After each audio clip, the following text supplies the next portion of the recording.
Harry Potter learned silence before he learned magic. At Privet Drive, silence was protection. Noise attracted attention, and attention meant correction. The cupboard, the cold dinners, the rules that shifted without warning, none of it was dramatic enough to be called cruelty by outsiders. That was the point. It was ordinary, it was clean, it left no marks that could be proven. Harry adapted the way children adapt when no one is coming to save them.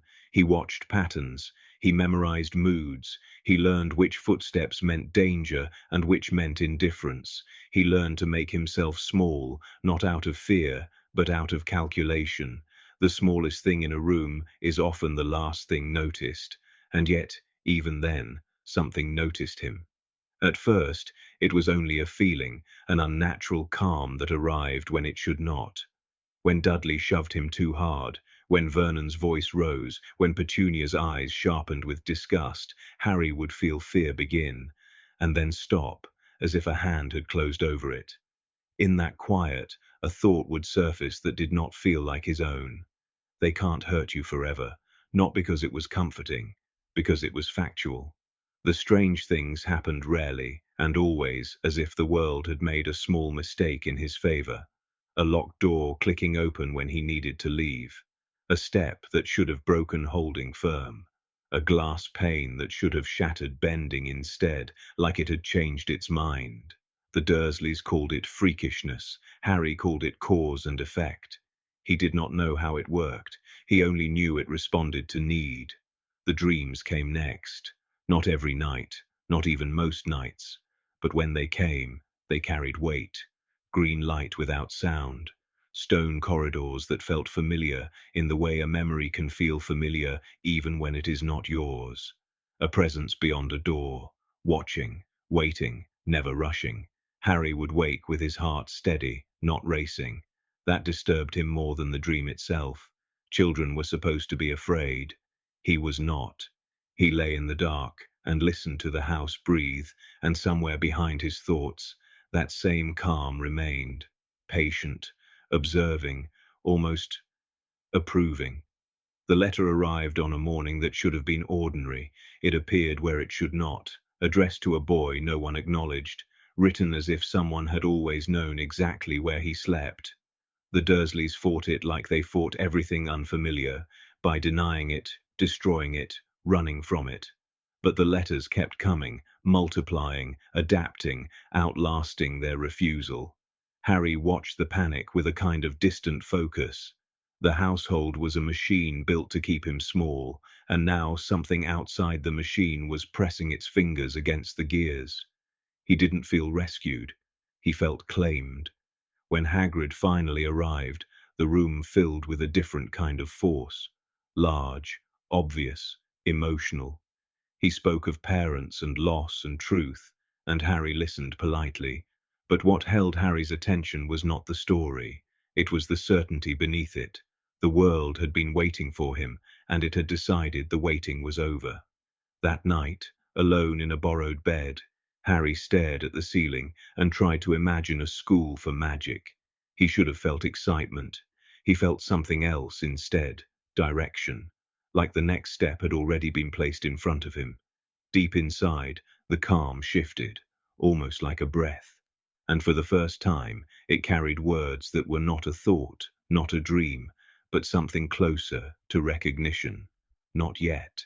The journey north unfolded much as it always had for first years, loud with anticipation and poorly disguised fear. Compartments filled, friendships formed in fragments, alliances born of proximity rather than choice. Harry sat alone, not because he was avoided, but because he did not invite. Conversation brushed past him and failed to catch. He listened without joining, observed without responding. Ron Weasley spoke too loudly, laughed too easily, filling space the way some people did when silence unsettled them. Hermione Granger spoke precisely, correcting details before they became mistakes, already negotiating her place in a world that rewarded certainty. Harry noticed both of them. They did not notice him. Hogwarts rose from the lake like something remembered rather than discovered, ancient, patient, watching. As the boats reached the shore, the castle's presence settled over the students, testing them in ways they could not yet feel. Inside the great hall, the ceremony began. The sorting hat was old, frayed, and very much awake. Names were called. One by one, students stepped forward, nervous and hopeful. Hermione Granger. She sat, jaw tight, mind racing. The hat barely touched her head before it laughed softly. Plenty of nerve here, plenty of mind, but courage, yes, courage, born of conviction. Gryffindor. Applause followed. Hermione exhaled once and moved to her table, already thinking 3 steps ahead. Ronald Weasley. The hat hesitated longer, bravery tangled with doubt, a boy who fears being ordinary more than danger itself. Gryffindor! Ron grinned, relief written across his face, joining his brothers without looking back. Then, Harry Potter. The hall shifted, not loudly, subtly, like a breath held too long. Harry sat. The hat slipped over his eyes, and for the first time since the dreams began, something inside him answered immediately. Ah, the hat thought, and then fell silent. It searched for ambition, found direction. It searched for cunning, found clarity. It searched for fear, found almost none. You could be great, the hat murmured, dangerously so. Harry did not argue. He did not plead for another house. He did not resist. He simply allowed the examination to continue, calm and unreadable. You do not crave power, the hat realized slowly. You expect it. At the staff table, Dumbledore leaned forward slightly. The hat made its decision. Serpentard. The word echoed. Gasps rippled through the hall. Whispers ignited instantly. Dumbledore froze, not visibly, not dramatically, but enough that Minerva McGonagall noticed. Enough that Snape's expression shifted from disdain to sharp interest. Harry removed the hat and walked to the Slytherin table without hesitation. He did not look back. The feast continued. Applause resumed. But something fundamental had changed. Not the boy. The pattern. Dumbledore watched Harry carefully now, his smile slower to return. He had expected turbulence, conflict, a child pulled between paths. What he saw instead was alignment. As the candles burned low and the hall slowly emptied, the castle listened. And somewhere deep within its stone, something ancient acknowledged a choice that felt correct. Slytherin did not welcome Harry Potter. It assessed him. The common room lay beneath the lake. Green light filtered through thick glass, water pressing in on all sides. It was quiet in the way places became quiet when they expected danger. Conversations resumed cautiously as Harry entered, eyes following him with measured curiosity. This was not hostility, it was calculation. Names carried weight in Slytherin, and Potter arrived already burdened with expectation. Some saw opportunity, others saw risk. A few saw both, and said nothing at all. Harry noticed everything. He chose a seat at the edge of the room, not isolating himself, not inviting attention. He listened. He learned which voices carried influence, which smiles concealed intent, which silences mattered. Slytherin was not cruel by default. It was honest about advantage. That suited him. At night the dormitory slept lightly. The lake above shifted, slow and immense. Harry lay awake, not restless but alert. He felt the castle differently here, closer, heavier, not threatening, attentive, as if something beneath the stone recognized proximity. Classes began. In potions, Snape's gaze lingered on Harry longer than necessary, not with warmth, with interest sharpened by suspicion. Harry followed instructions precisely, neither excelling nor failing. He did not perform, he produced results. Snape noticed that too. In defense, spells reacted strangely near Harry, not misfiring, adjusting. A shield charm held longer than expected. A disarming spell curved slightly off course. The professor dismissed it as nerves. Harry dismissed it as feedback. Transfiguration was worse. When Harry focused, the air around his desk tightened, just slightly. Objects changed with less resistance, as if the effort required had been reduced. McGonagall paused once, watching the effect with narrowed eyes. then continued the lesson without comment. By the end of the week, Hogwarts had begun to rearrange itself. Paths shortened when Harry walked alone, staircases aligned more often than chance allowed. Doors opened a fraction of a second earlier than they should. Nothing dramatic, nothing provable. Enough to be noticed. Hermione Granger noticed first. From Gryffindor Tower, she observed patterns forming around absence and presence. She did not know Harry Potter. She did not need to.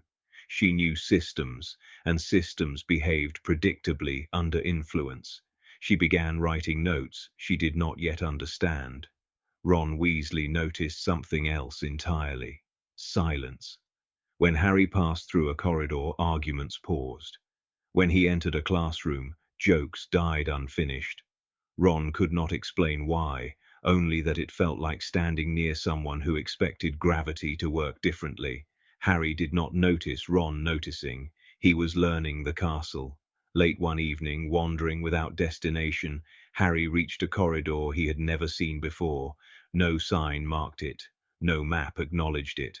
The stone was older here, darker, worn smooth by time rather than footsteps. The castle had not revealed it to anyone else. Harry stood still.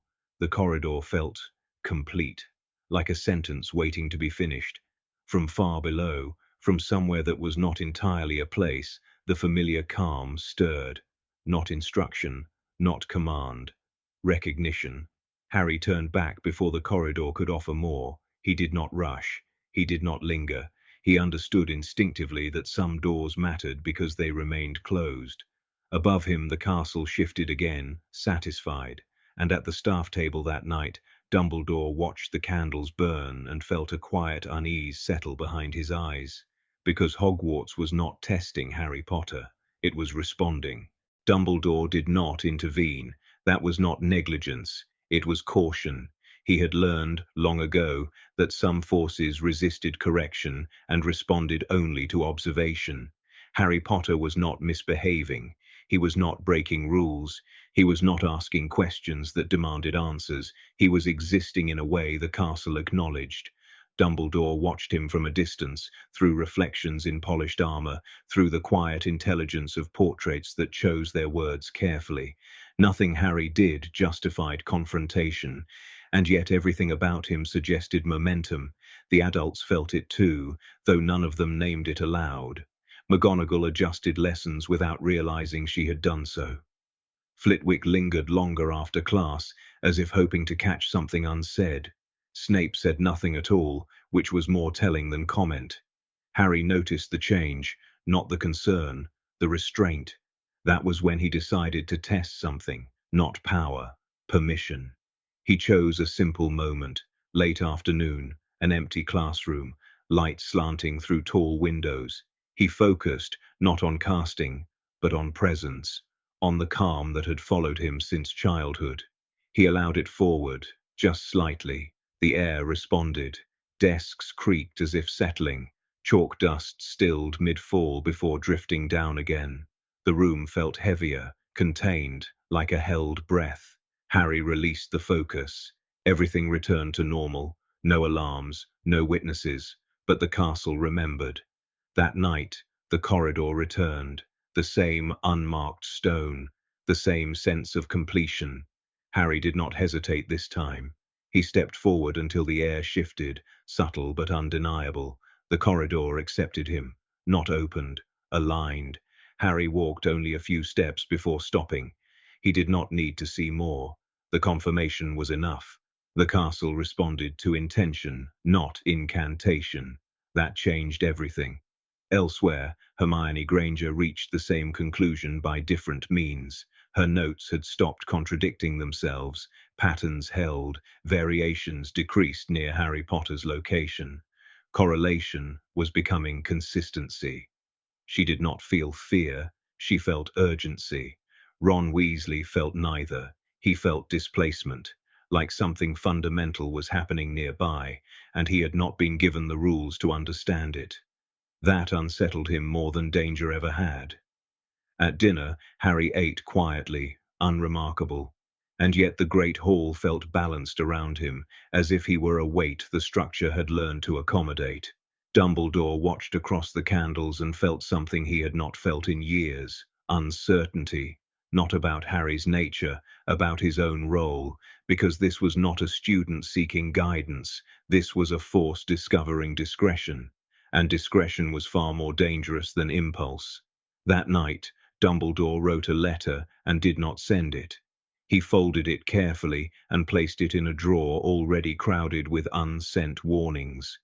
Harry lay awake beneath the lake, feeling the water shift above him, the stone around him settle. The calm remained, no longer passive. It was waiting, not for instruction, for decision.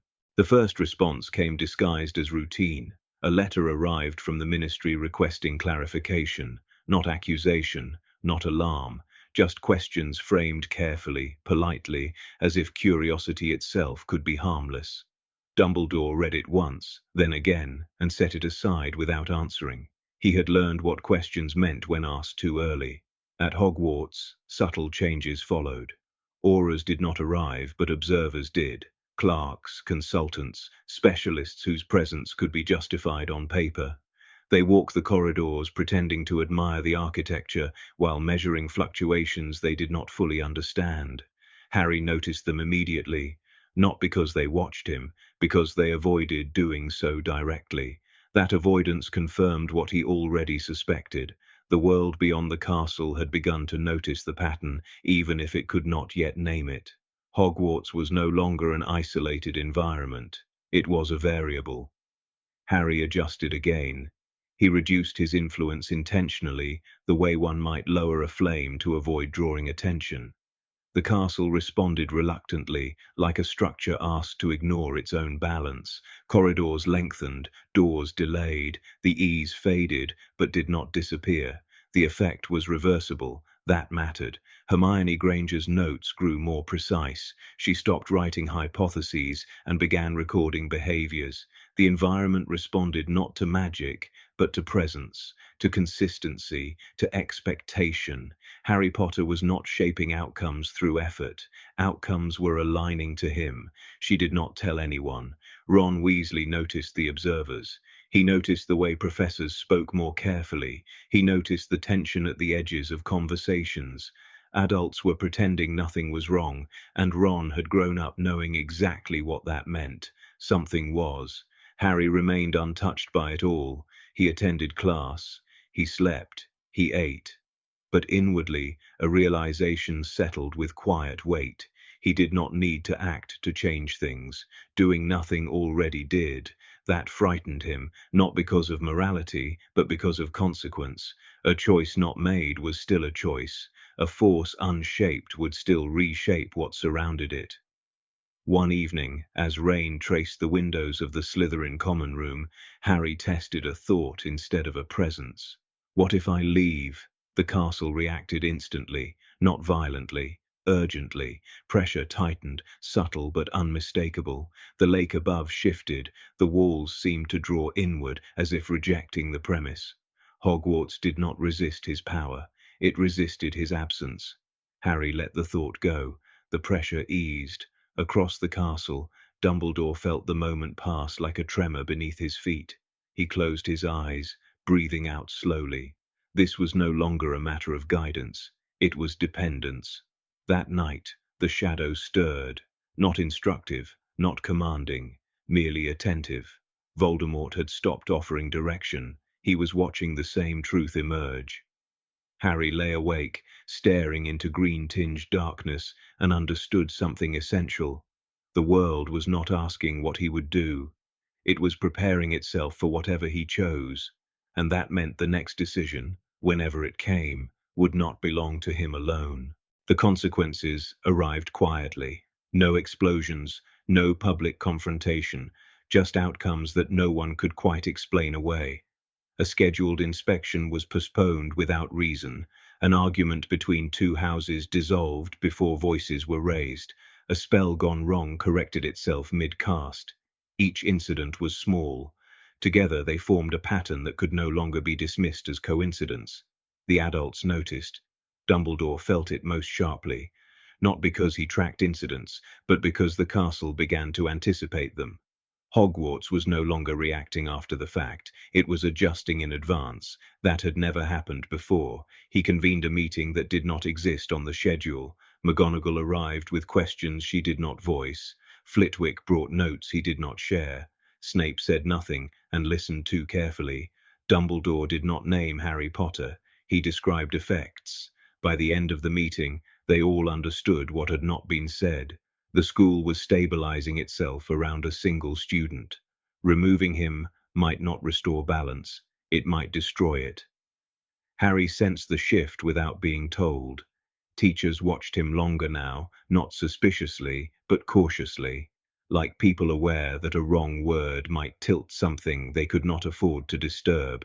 He adjusted his behavior in response, slower movements, fewer pauses, less focus.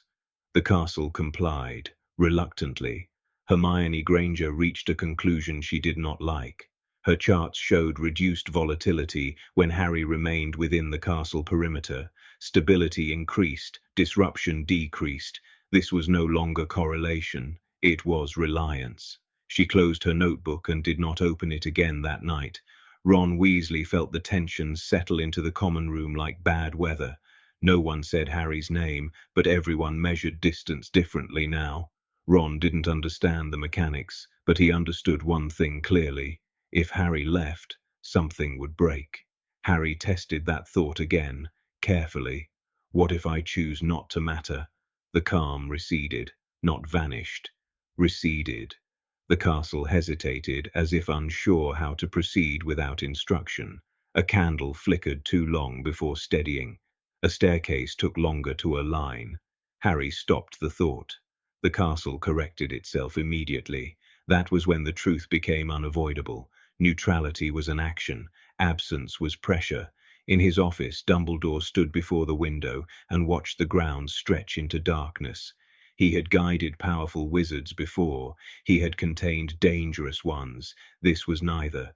Harry Potter was not pushing against the world. The world was leaning on him.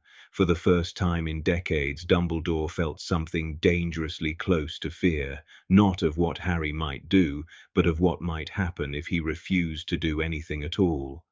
Harry lay beneath the lake, listening to the water shift overhead, feeling the castle settle around him. The calm remained, no longer passive, no longer merely observant. It was expectant, and expectation, Harry realized, was a demand in disguise. Soon he would have to decide whether to meet it. The fractures did not appear in stone, they appeared in people. Students began to adjust their behavior around Harry Potter in ways they did not discuss. Arguments ended when he entered a room. Risky plans were postponed until he passed. Even those who disliked him measured their words more carefully, as if instinct warned them not to introduce unnecessary instability. Harry noticed the change and did nothing to encourage it. That restraint altered perception. He was not demanding influence, he was acquiring it. A Ravenclaw prefect quietly rerouted patrol schedules to avoid crossing his path. A Hufflepuff group delayed a protest after noticing Harry seated nearby. None of them spoke to him. None of them coordinated. The decision emerged independently, the way ecosystems adapt around a new constant. Hermione Granger observed the shift with growing unease. Influence without intention was the most dangerous kind. It could not be negotiated with. It could not be reasoned into stopping. She watched students defer without understanding why, and she recognized the pattern immediately. Power was being outsourced. Ron Weasley felt it more personally. Not fear, something worse, relief. When Harry was nearby, things felt contained, predictable. Ron hated that feeling. It implied dependence, and dependence meant failure, waiting for the moment the anchor moved. Harry felt it too. The calm inside him grew heavier, not louder. Less presence was required now for the same effect. The castle compensated, people compensated. Harry no longer needed to be attentive for the world to align. That disturbed him, because it meant the alignment was no longer conscious. At the edge of the grounds, the wards flickered again, longer this time, not enough to breach, enough to be noticed.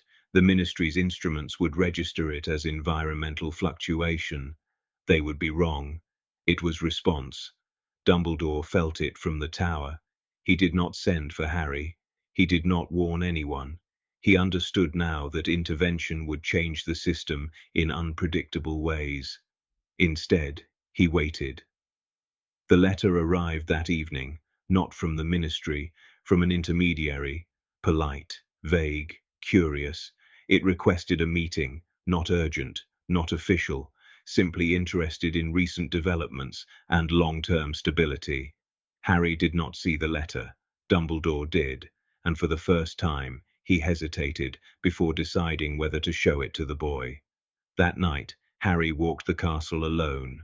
The unmarked corridor did not appear. Instead, another path opened, shorter, more direct, unfamiliar. He stopped at its threshold. The castle was no longer testing him. It was offering alternatives. Harry turned away. Above him, the great hall slept. Beyond the wards, the world edged closer, careful not to announce itself. And somewhere, in a room filled with quiet calculations, someone spoke Harry Potter's name, not as a concern, but as a solution. The fractures did not appear in stone, they appeared in people. Students began to adjust their behavior around Harry Potter in ways they did not discuss. Arguments ended when he entered a room. Risky plans were postponed until he passed. Even those who disliked him measured their words more carefully, as if instinct warned them not to introduce unnecessary instability. Harry noticed the change and did nothing to encourage it. That restraint altered perception. He was not demanding influence, he was acquiring it. A Ravenclaw prefect quietly rerouted patrol schedules to avoid crossing his path. A Hufflepuff group delayed a protest after noticing Harry seated nearby. None of them spoke to him. None of them coordinated. The decision emerged independently, the way ecosystems adapt around a new constant. Hermione Granger observed the shift with growing unease. Influence without intention was the most dangerous kind. It could not be negotiated with. It could not be reasoned into stopping. She watched students defer without understanding why, and she recognized the pattern immediately. Power was being outsourced. Ron Weasley felt it more personally. Not fear, something worse. Relief. When Harry was nearby, things felt contained, predictable. Ron hated that feeling. It implied dependence, and dependence meant failure waiting for the moment the anchor moved. Harry felt it too. The calm inside him grew heavier, not louder. Less presence was required now for the same effect. The castle compensated. People compensated. Harry no longer needed to be attentive for the world to align. That disturbed him, because it meant the alignment was no longer conscious. At the edge of the grounds, the wards flickered again, longer this time, not enough to breach, enough to be noticed. The ministry's instruments would register it as environmental fluctuation. They would be wrong. It was response. Dumbledore felt it from the tower. He did not send for Harry. He did not warn anyone. He understood now that intervention would change the system in unpredictable ways. Instead, he waited. The letter arrived that evening, not from the ministry, from an intermediary, polite, vague, curious.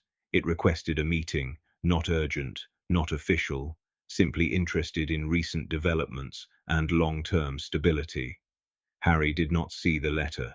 Dumbledore did, and for the first time, he hesitated before deciding whether to show it to the boy. That night, Harry walked the castle alone. The unmarked corridor did not appear. Instead, another path opened, shorter, more direct, unfamiliar. He stopped at its threshold. The castle was no longer testing him. It was offering alternatives. Harry turned away. Above him, the great hall slept. Beyond the wards, the world edged closer, careful not to announce itself. And somewhere, in a room filled with quiet calculations, someone spoke Harry Potter's name, not as a concern, but as a solution. The world did not react all at once. It adjusted. That was the difference no one wanted to acknowledge. There were no alarms, no proclamations, no clear moment where the balance tipped. Instead, the magical world began to behave as though Harry Potter's presence was an assumed variable rather than an anomaly.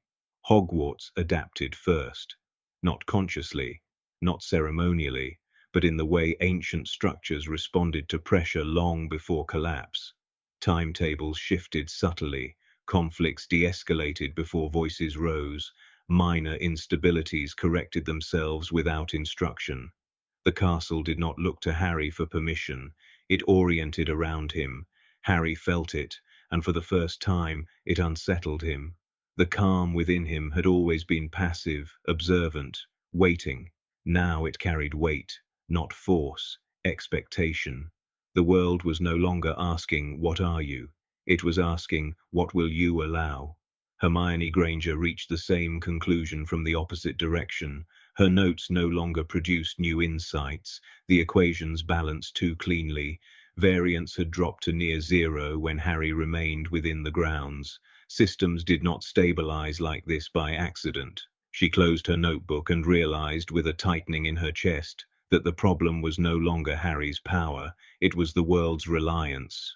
Ron Weasley felt it differently. He noticed how people stood straighter when Harry entered a room, how tension eased, how plans became less reckless. That frightened Ron more than fear ever had, because courage born of confidence was one thing, courage outsourced was something else entirely. Harry noticed neither of them directly. He was listening to the castle. Late at night, he walked paths that had not existed weeks before, shortcuts, alignments, corridors that offered themselves briefly and then vanished. Hogwarts no longer waited for him to ask. It anticipated. That was when Harry understood the danger, not of acting, of remaining. He tested the thought carefully, letting it form without intention. What if I leave the castle? The response was immediate. Pressure tightened, not violently, not defensively, but insistently. The lake above the Slytherin common room shifted. The wards along the perimeter flexed, adjusting as if compensating for a future absence. Hogwarts did not want him gone, not because it loved him, because it had incorporated him. Harry withdrew the thought. The pressure eased. Across the grounds, Dumbledore felt the moment pass like a tremor beneath his feet. He closed his eyes, breath slow, and acknowledged what he had been avoiding. This was no longer guidance territory. This was dependency. He did not summon Harry. He did not confront him. He understood now that either act would be interpreted as interference by a system already in motion. Instead, he waited. Far below, in the chamber, the fractured mirror shimmered without invitation. Voldemort's reflection emerged slowly, studying Harry with something like restraint. "They are adjusting," Voldemort said. "Yes," Harry replied. "They will try to manage you." Harry considered this. "They already are." A pause. "And what will you do?" Voldemort asked. Harry did not answer, because the answer was still forming. Outside the castle, beyond the wards, the wider world began to notice the stability Hogwarts had achieved, and to ask what it cost. Reports were drafted, questions reframed, quiet conversations shifted tone. Harry Potter was no longer a child to be protected. He was becoming a condition to be managed. And standing at the center of it all, Harry understood the truth that would define everything that followed. If he remained passive, the world would decide for him. If he acted, the consequences would not remain contained. He did not choose yet, but the moment for choosing had arrived, and when it did, nothing would remain local. The first move against Harry Potter did not come from Hogwarts. It came from a desk in the Ministry of Magic, beneath a lamp that never warmed the room, where paper stacked into quiet threats and signatures carried more force than spells. Cornelius Fudge read the reports the way a man reads omens he refuses to believe. Minor surges in ambient magic, unusual fluctuations around Hogwarts, incidents without perpetrators, a pattern without a name. Every page suggested the same thing without daring to write it plainly. Something at Hogwarts was changing the rules of the world. Fudge did what he always did when the world felt uncertain. He looked for control. He summoned Amelia Bones first, because she frightened him in the honest way competent people often do. Her eyes moved over the reports without panic, without denial, and when she looked up, she did not soften her voice for him. "This isn't a prank," she said, "and it isn't a schoolboy spell gone wrong." Fudge tried to laugh thinly. Dumbledore's people exaggerate, they always have. Amelia's expression did not move. These readings aren't from Dumbledore. That was the first fracture in the Ministry's comfort. Because Dumbledore could be blamed, Dumbledore could be dismissed, but numbers on parchment, pulled from neutral instruments, carried a colder authority. Fudge swallowed and asked the question he had avoided for weeks. "Is it you-know-who?" Amelia paused, just long enough for the fear to settle. "No," she said. "If it were him, we would recognize the shape of it. This is different." Different was worse. Different meant unknown. Unknown meant uncontrollable. That same afternoon, a second meeting took place in a quieter room, one that did not appear on any map and did not require permission to enter. It belonged to those who had learned that governments often arrive too late and that survival depends on moving before the official story is written. Alastair Moody stood with his back to the wall, one magical eye spinning with restless suspicion. Kingsley Shacklebolt listened without interrupting. Remus Lupin looked tired in the bone-deep way only the war-touched could recognize in each other. They had heard whispers of Harry Potter for years, but not like this. Not with this weight. "It doesn't feel like Voldemort," Moody growled, tapping the report with a scarred finger. "But it feels like the kind of thing that makes Voldemort possible." Remus's jaw tightened. "Harry is a child." Moody's laugh was grim. "So was Tom Riddle once." Names fell into silence like stones into deep water. At Hogwarts, Dumbledore watched the castle respond in ways it never had before. The school had always been alive, but now it behaved as though it were guarding something. Corridors tightened, portraits grew cautious. Even the air seemed to hesitate when Harry approached, as if the castle was unsure whether to welcome him or contain him. Harry noticed the change, of course. He noticed everything. He noticed how teachers positioned themselves near exits when he entered a classroom, how students stopped laughing a beat too late, how owls lingered over the great hall longer than necessary, as if listening for a name they were not meant to carry. And then, one evening, as snow pressed against the high windows like a pale hand, an unfamiliar owl landed before Harry's plate with a letter sealed in ministry red. Harry did not open it immediately. He let it sit there, a small, polite threat in an envelope. Across the hall, Hermione Granger noticed the seal and looked away quickly, pretending she had not. She had no friendship to disguise, no bond to betray. Harry Potter was not part of her world, only a shadow on its edge. But shadows mattered. Shadows often warned of what stood beyond the light. Ron Weasley saw it too and frowned, uneasy, more from instinct than understanding. He could not have explained why the ministry seal made his stomach tighten. He only knew that official attention rarely brought anything good to anyone who had grown up around stories of war. Harry finally broke the seal. The letter was short, courteous, clinical, a request for a formal evaluation of his well-being and magical stability to be conducted by ministry-appointed observers. Harry read it once, then again, not because the words were complex, but because the intention behind them was. In the quiet that followed, the shadow behind him seemed to deepen, like ink spreading in water. Harry folded the letter with slow precision and slipped it into his robe, as if it were nothing. But the castle felt it, and somewhere far beyond the school, the world had just taken its first official step toward Harry Potter. It would not be the last. Dumbledore did not summon Harry immediately. That would have been the instinct of a man still clinging to control. Instead, he waited, because waiting was the last form of authority he trusted. He summoned Severus Snape. Snape read the ministry letter once, then folded it with precision. "They've noticed," he said. "They've panicked. Dumbledore replied. Snape's eyes darkened. And panic always becomes policy. Dumbledore nodded. I want you close to him. I already am. Closer, Dumbledore said quietly. Snape did not argue. He understood what was being asked, and he understood how dangerous it was.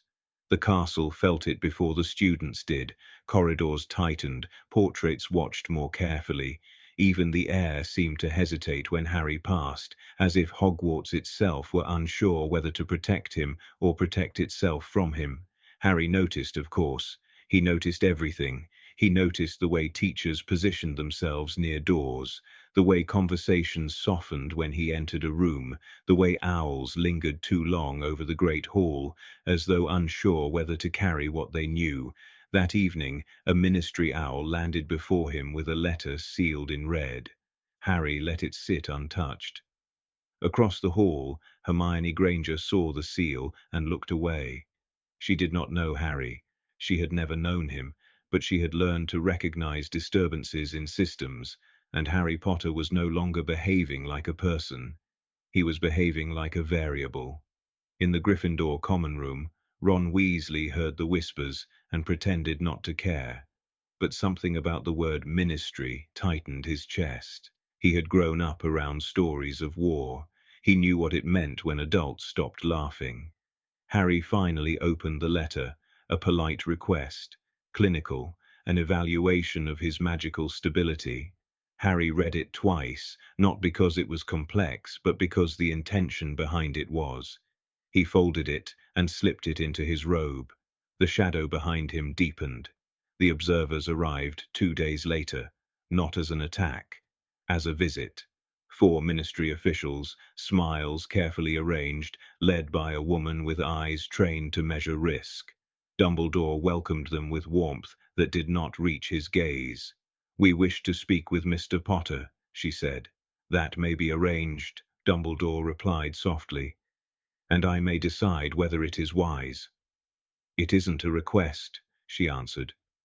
Dumbledore held the silence, then inclined his head. As you wish, he said. But be careful what you ask of children. They sometimes answer. As Harry was summoned, the castle's torches flickered once, together, like a warning breath. The world had finally stepped close enough to see him, and Harry Potter had never been kind to things that tried to measure him. The interview did not take place in Dumbledore's office. That would have granted it legitimacy. Instead, it was held in a neutral classroom, stripped of banners and portraits, where magic felt thin and carefully restrained. Harry entered alone. Perdita Graves observed him without pretense. She did not smile this time. She did not attempt warmth. She had learned long ago that warmth invited resistance. She wanted clarity. Mr. Potter, she said, this is a routine assessment. Harry inclined his head. There is no such thing. A flicker of irritation crossed her face, quickly buried. We are concerned about fluctuations surrounding you. Harry glanced at the walls. The castle fluctuates. One of the officials shifted uncomfortably. Graves pressed on. Your emotional state, your control, my stability, Harry finished for her. You should choose one concern at a time. Silence stretched. Quills hovered, uncertain. Graves tried another approach. Do you hear voices, Mr. Potter? Harry considered the question, not the answer. Everyone does, he said. Most people ignore the ones that matter. That was enough. Graves closed her folder. This assessment will continue. Harry met her gaze, unblinking. Then you will continue without me. When he stood, the air thickened, not violently, not dramatically, but with undeniable pressure. The officials felt it immediately. Their wards trembled. Their confidence thinned. Harry did not threaten them. He simply left. Outside, Hogwarts exhaled. The ministry delegation retreated that evening, not defeated, but unsettled. They carried no conclusions, only uncertainty. And uncertainty, when returned to the ministry, became fear. Fudge received their report in silence. He did not read it aloud. He did not ask questions. He issued orders instead: increased observation, expanded authority, Contingency planning. He did not name Harry Potter a threat. He did something worse. He classified him as a variable. At Hogwarts, life continued in imitation of normalcy. Classes resumed, meals were eaten, exams approached, but students began choosing their seats with intention. Teachers adjusted syllabi without explanation. The castle felt narrower. Hermione Granger spent her nights buried in restricted texts she did not yet know how to use. She was not looking for spells. She was mapping systems, ancient wards, magical saturation, feedback loops between place and presence. Harry Potter did not behave like a wizard. He behaved like a constant. Ron Weasley noticed patterns of a different kind, how arguments stopped when Harry entered a room, how bravado collapsed into silence. Ron had grown up with brothers who postured and boasted. Harry did neither, and somehow that was worse. Neither of them approached him. They did not need to. Harry remained distant, deliberate, almost courteous in his isolation. He watched the ministry tighten its grip. He watched the castle respond. He watched people begin to organize themselves around the idea of him. The shadow followed, quiet and precise. Voldemort said little now. Observation had replaced instruction. The student no longer needed lessons. The successor had begun to write his own. And far beyond Hogwarts, plans formed in rooms without windows, spoken by voices that believed history could be managed. They were wrong. History had already found its center, and it was walking the halls of a school that no longer knew whether it was sheltering a student or containing a force. The ministry returned not with more questions, but with a solution. Her name was Dolores Umbridge, and she arrived at Hogwarts wrapped in pink certainty and institutional authority. She called it oversight. The castle called it intrusion. Students felt it immediately, a tightening in the air, a sense that rules were no longer guidance but weapons.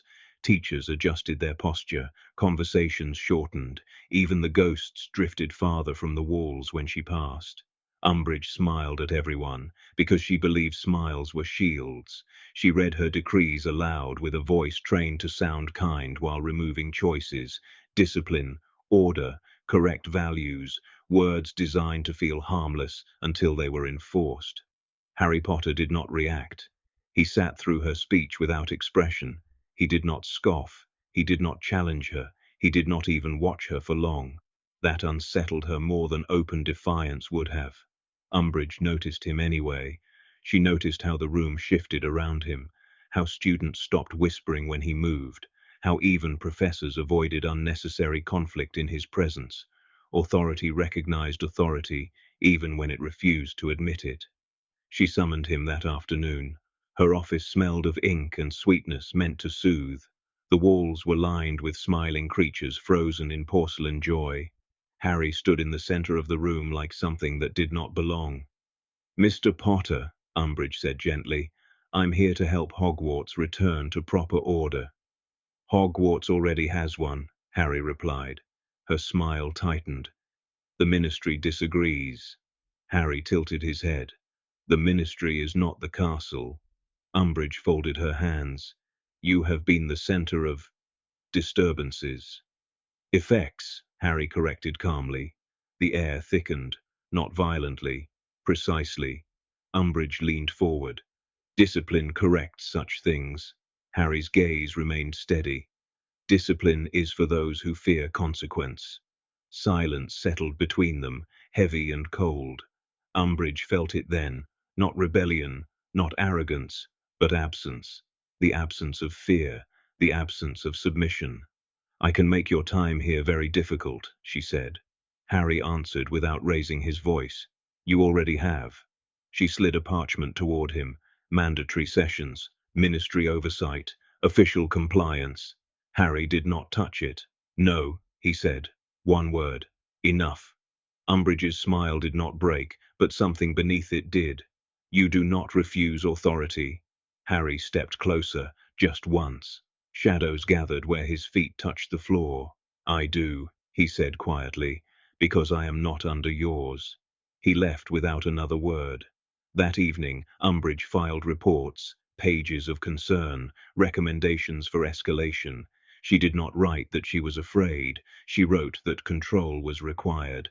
At the ministry, those reports landed on desks already crowded with unease. Committees formed, contingencies were discussed. Harry Potter's name was spoken without the word boy attached to it. At Hogwarts, Hermione Granger read Umbridge's decrees like equations. She noted the language, the loopholes, the assumptions. Systems failed not because they were evil, but because they misunderstood what they were attempting to contain. Ron Weasley watched the students instead, how they avoided Harry's path, how arguments dissolved near him. Ron did not know Harry. That was the problem. You could not predict something you did not understand. And Harry remained at the center, distant, deliberate, untouched by the tightening net. He watched the ministry push closer. He watched Hogwarts react. He watched people begin to organize themselves around the idea of him. The shadow followed, silent and precise, and far beyond the castle walls, the world began preparing for a confrontation it did not yet realize it could not win. Umbridge escalated the way all small authorities escalate when they sense something they cannot dominate. She did not strike Harry Potter directly. She struck the space around him. New rules narrowed movement. Permissions slowed access. Inspections turned privacy into privilege. Hogwarts tightened like a fist, certain that pressure would force compliance. It did not. Harry moved through the restrictions as if they were suggestions. He did not break them openly. He did not resist. He simply made them irrelevant. Staircases aligned at the right moment. Doors opened when they should not. Corridors cleared without instruction. The rules were ink. Harry was gravity. That frightened Umbridge more than rebellion ever could. Rebellion can be punished. Inevitability cannot. So she summoned him again, this time with witnesses. 2 ministry officials stood by the wall. A recording quill hovered between them. "Mr. Potter," Umbridge said sweetly, "this is for your safety, and the school's." Harry remained standing. "You mean control?" Her smile tightened. "I mean stability." Harry glanced at the quill. Stability is what people demand when they want the world to stop changing. One official shifted uncomfortably. Umbridge ignored it. "You will attend weekly sessions. You will answer questions." "No," Harry said. The quill scratched. Umbridge leaned forward. "There will be consequences." Harry's voice stayed calm. "You should not threaten what you cannot enforce." For the first time, Umbridge reached for pain. Not dramatic, not public, something administrative, something deniable. She slid a small box across the desk. Inside lay a thin black quill. "Detention," she said. "Tonight." Harry took the box and left. That night, he sat in her office. The walls smiled falsely. The air smelled of sugar and control. Umbridge watched with quiet satisfaction. "Right," she said. The sentence waited on the parchment. "I must not defy the ministry." Harry picked up the quill. The first word cut into his skin. Blood formed the letters. Pain rose. Harry did not react. He wrote again, and again. The wound deepened, then stopped abruptly, sealing itself as if his body had rejected the instruction. Umbridge's smile faltered. Harry looked up. "Is this what you came here to do?" he asked, not angry, only curious. "Bleed a child until you feel powerful?" "You will learn respect," Umbridge said, her voice strained. Harry set the quill down carefully. The lights dimmed. The room felt smaller, heavier. The ministry officials stepped back without realizing they had moved. "You wanted proof you could control me," Harry said quietly. "Now you have proof you cannot." The door opened before he touched it. He paused once, just long enough for the silence to settle. "Try that again," he said, "and the castle will decide which of us belongs here." He left. Umbridge remained seated, hands trembling beneath the desk. The recording quill had stopped writing. Elsewhere, Hermione Granger looked at her notes and understood something essential. The ministry's tools were built for people. Harry Potter was no longer behaving like one. And Ron Weasley, staring into the Gryffindor fire, felt an unshakable certainty that something had crossed a line that could not be uncrossed. Because when a system chooses pain as its argument, it admits it has already lost. And Harry Potter, walking alone through a corridor that shifted for him, did not look angry. He looked awake. The Ministry did not acknowledge the incident. That silence was deliberate. Officially, nothing had gone wrong. No complaints were filed. No reports escalated. Dolores Umbridge continued her duties with the same fixed smile, the same pink authority, the same certainty that denial could still function as control. Unofficially, everything shifted. The observers sent back to London stopped requesting reassurances and started asking for contingencies. Language changed in meetings. Words like monitoring gave way to containment. Harry Potter's name appeared less often, but when it did, it was no longer attached to the word student. At Hogwarts, Umbridge changed tactics again. She did not summon Harry. She avoided him. Instead, she tightened her grip on everyone else. Detentions multiplied, clubs dissolved, gatherings required permission that was never granted. Students learned to lower their voices, to walk in pairs, to stop asking questions. Hogwarts began to feel less like a school and more like a place waiting for something to break. Harry observed this without visible reaction. He did not intervene on behalf of others. He did not make speeches. He did not position himself as a protector. That, more than anything, confused those who still wanted him to fit into familiar roles. Heroes intervened, rebels retaliated. Harry did neither. He watched the system expose itself. Hermione Granger noticed the pattern before anyone else. Not the cruelty, that was obvious, but the structure beneath it. Umbridge's authority depended entirely on process, forms, approvals, recorded compliance. If the system failed to produce documentation, it could not justify action. Power without paperwork, Hermione realized, terrified bureaucracies. She began mapping the rules, not to break them, but to understand where they collapsed under their own weight. Every decree referenced another decree. Every authority deferred to a clause. The system was tall, rigid, and hollow. Ron Weasley saw something different. He watched people. How students flinched when Umbridge's voice echoed down a corridor. How teachers chose silence over confrontation. How fear moved faster than orders. Ron understood instinctively what Hermione would later articulate. Fear spreads laterally. Courage does not. And Harry stood apart from all of it, not above, apart. He attended classes as required. He spoke when spoken to. He complied with the letter of every rule while ignoring its spirit entirely. Umbridge could not punish him without acknowledging him, and acknowledging him meant admitting she was afraid. The shadow followed him, precise and patient. Voldemort watched through fractured reflection with something like restrained awe. This was not domination. This was erosion. Harry was not tearing down the system. He was letting it collapse under the weight of its own contradictions. The Ministry felt the pressure increase. Fudge convened private meetings now, excluding those who asked too many questions. He demanded solutions that did not involve Dumbledore and results that did not involve Voldemort.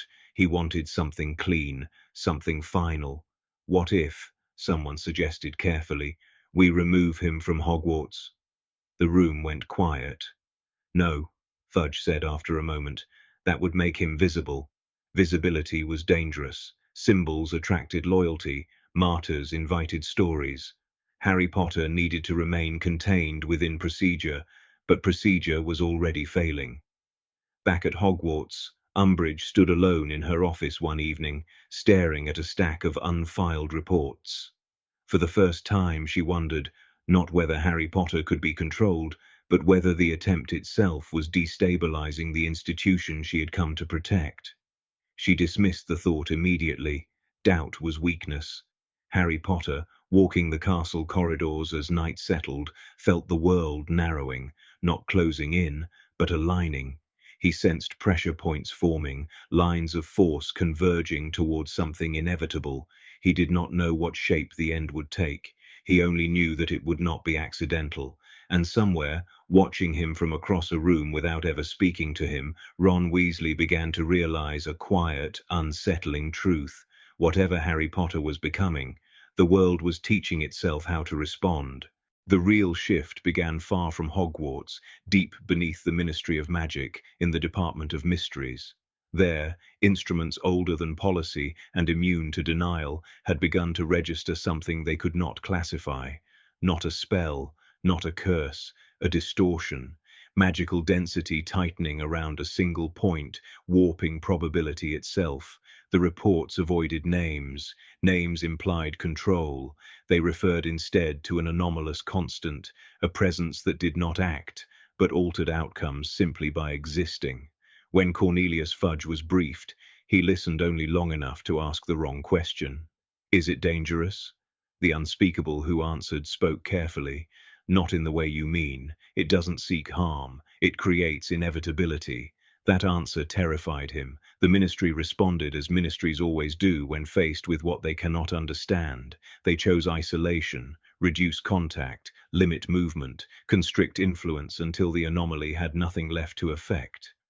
New instructions were sent to Hogwarts, quietly, procedurally. Umbridge enforced them with visible relief. Curfews tightened, student gatherings dissolved, access became conditional. Hogwarts began to feel less like a school and more like a controlled environment. Harry observed. He did not resist. That absence of reaction was misread as compliance. In truth, Harry was studying the shape of the pressure. Restrictions revealed structure. Structure revealed weak points. He moved through the new rules with precision, obeying where obedience changed nothing, ignoring where attention would have been wasted. Hermione Granger felt the change immediately, not the cruelty, but the logic beneath it. She copied decrees late into the night, mapping references, tracing authority chains. The system was rigid, layered, and fragile. It relied on documentation, not truth. Ron Weasley watched people instead. How fear traveled faster than orders, how silence replaced jokes, how students glanced down corridors not for teachers, but for Harry, uncertain whether his presence meant protection or disaster. Harry remained distant from all of them. He did not recruit. He did not inspire. He did not explain. He continued to exist as a fixed point around which the castle adjusted. One evening, long after curfew, a ward at the edge of the grounds flickered. Just once, brief enough to be dismissed, significant enough to be recorded. Dumbledore noticed. He stood at his window, watching the air above the lake ripple as if something had tested the boundary and withdrawn. Not an attack, a probe. He felt the castle responding, shifting its balance inward. This was not invasion. It was compression. That same night, Harry returned to the chamber. The fractured mirror greeted him in silence. Voldemort's reflection emerged slowly, restrained, observant. They are attempting containment, Voldemort said. Yes, Harry replied. They believe restriction will weaken you. Harry's gaze did not change. Restriction creates pressure. A pause. And pressure, Voldemort said carefully, creates fractures. Harry inclined his head slightly. Doors. Above them, Hogwarts listened, because while the Ministry believed it was tightening a cage, Harry Potter was learning where the structure would break. And somewhere in the castle, Hermione underlined a sentence in her notes twice, as if writing it made it real. This is not a battle of power, it is a failure of systems. Ron Weasley stared into the common room fire and felt a quiet certainty settle in his chest. Harry Potter did not look like someone trying to win. He looked like someone becoming unavoidable. If you want to follow what comes next, you can subscribe. Part 2 will continue this story. Thank you for listening. The Ministry made its next move with a method it trusted more than spells. It sent paperwork. Decrees arrived in stacks, each one written in the same polite language, each one narrowing life at Hogwarts by another inch. Umbridge pinned them up with the satisfaction of someone watching a world become smaller. She believed the school would adapt. She believed children would comply. She believed fear would do what authority could not. And fear did spread. But it did not spread the way she expected. It began to rearrange loyalties. Students stopped gathering in open places and started meeting in corners the rules had not yet named. Teachers learned to speak in glances. Even the portraits became cautious, choosing silence over comment whenever Umbridge walked by.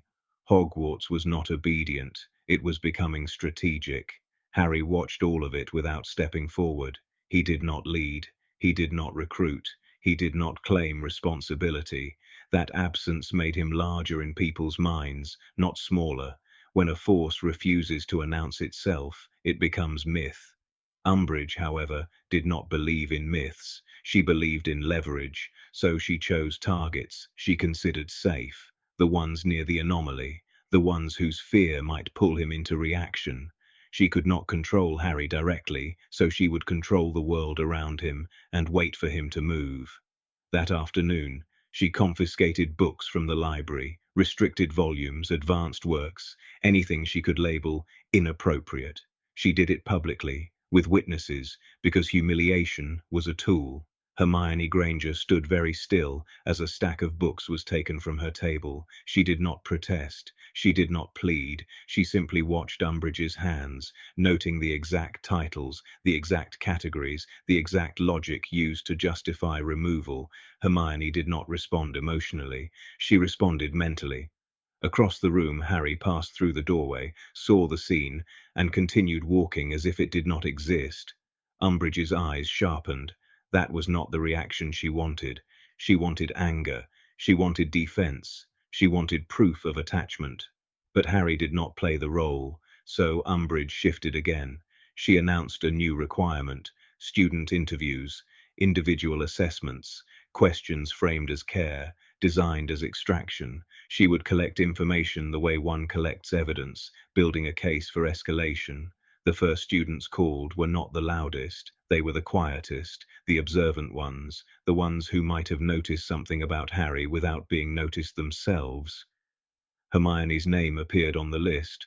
Ron Weasley's name appeared beneath it. They were summoned separately. Different times, different rooms. Umbridge believed separation prevented coordination.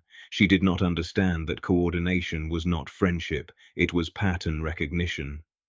Hermione entered the interview room and saw the quill hovering. She saw the ministry seal. She saw the smile. Umbridge asked gentle questions about school, about safety, about Harry Potter. Hermione answered truthfully and carefully. She said she did not know him well.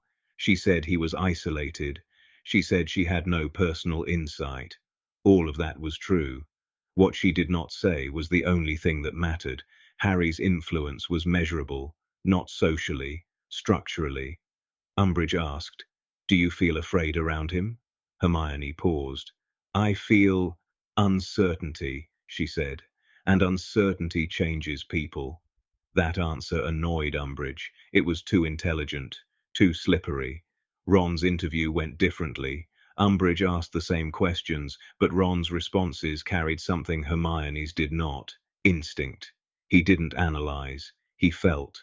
"I don't know him," Ron admitted, "but people act weird around him." Umbridge leaned forward. "Weird how?" Ron frowned. Like, like they're waiting for something."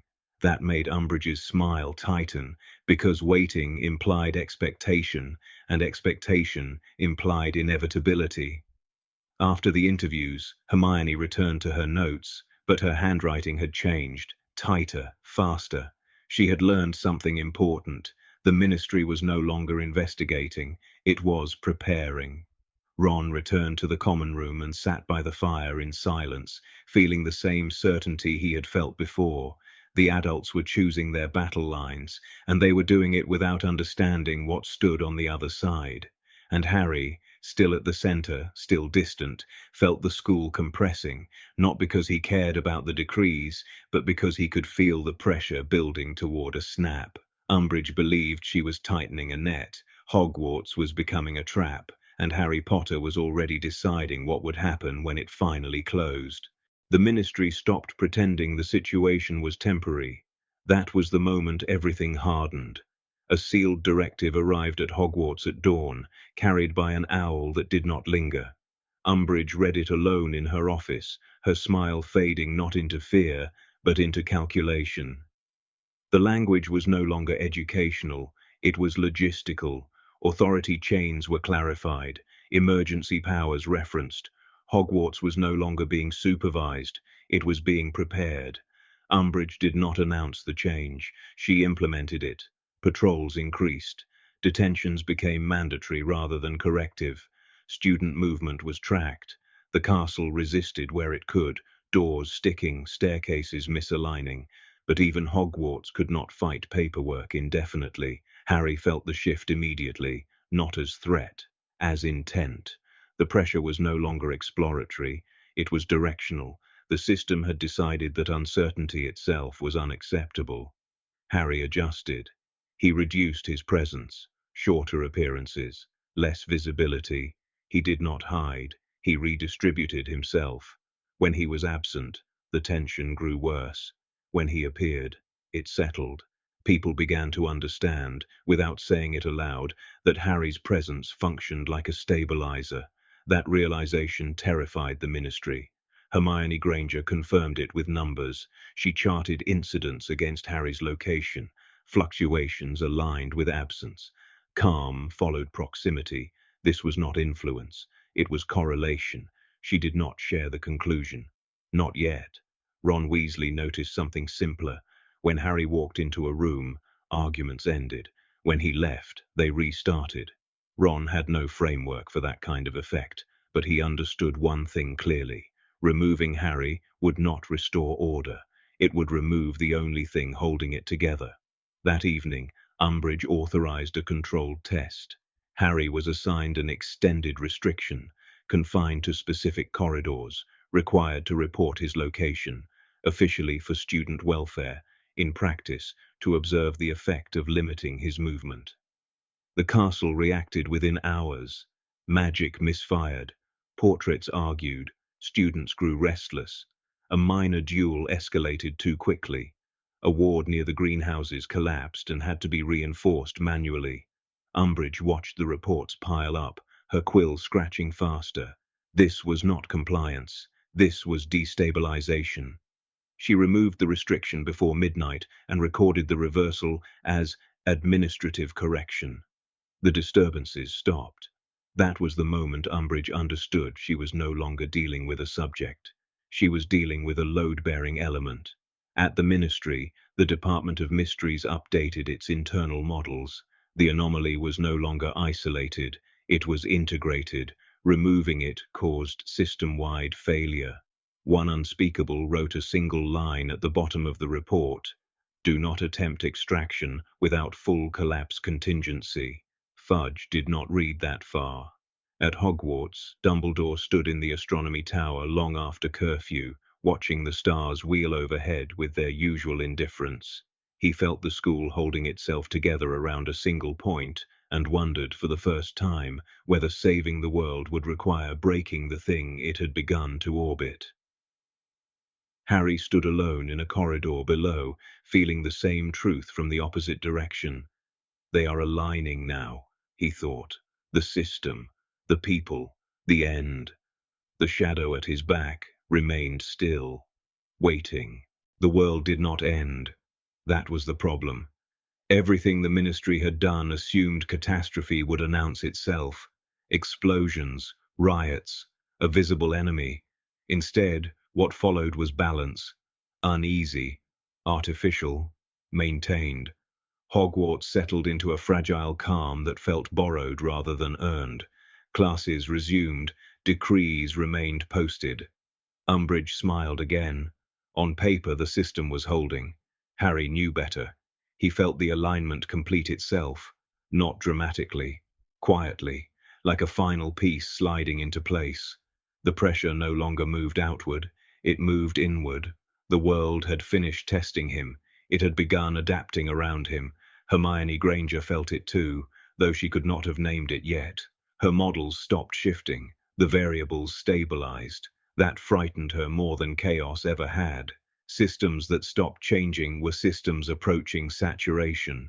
She closed her notebook for the first time in weeks without writing a conclusion. Ron Weasley noticed something else: Harry's absence. Not physical, Harry still walked the corridors, but something about him had withdrawn, as if he had stepped half a pace out of the world everyone else occupied. Ron did not know Harry, but he knew distance, and this distance felt intentional. That night, the castle did something it had not done since its founding. It chose. The wards did not flare, the alarms did not sound. Instead, Hogwarts subtly rearranged itself. Paths shortened, doors aligned, corridors that had never connected before did. A silent geometry formed beneath the stone, responding not to spellwork, but to presence. Harry felt it immediately, not as welcome, as acknowledgement. He stopped walking. For the first time since his awakening, he hesitated. The shadow behind him did not move, because it was no longer leading, it was following. Far below, in the chamber, the fractured mirror shimmered without being summoned. Voldemort's reflection emerged slowly, studying Harry with something like restraint. "They have adjusted," Voldemort said. "Yes," Harry replied. "They are afraid." Harry considered this. "They are preparing." A pause. "For what?" Voldemort asked. Harry did not answer immediately, because the truth was not fully formed yet, only its shape. At the Ministry, a sealed file was opened for the first time, not marked Potter, not marked Threat, marked instead with a classification no one liked to use. Event. Inside it, one sentence had been added in careful ink. "The anomaly has integrated. Direct opposition is no longer viable." The unspeakables read it in silence. Fudge never saw it. At Hogwarts, Umbridge sat alone in her office, smiling at nothing, convincing herself she had restored order. She did not notice the way the walls seemed to lean away from her now. She did not hear the castle breathe without her permission. And Harry Potter stood at the center of it all, finally understanding what the alignment meant. The world was no longer reacting to him. It was reorganizing around what came next. He closed his eyes, and for the first time, he chose not to act, because whatever followed would not be a reaction, it would be a decision. And when Harry Potter opened his eyes again, the story would no longer belong to Hogwarts alone.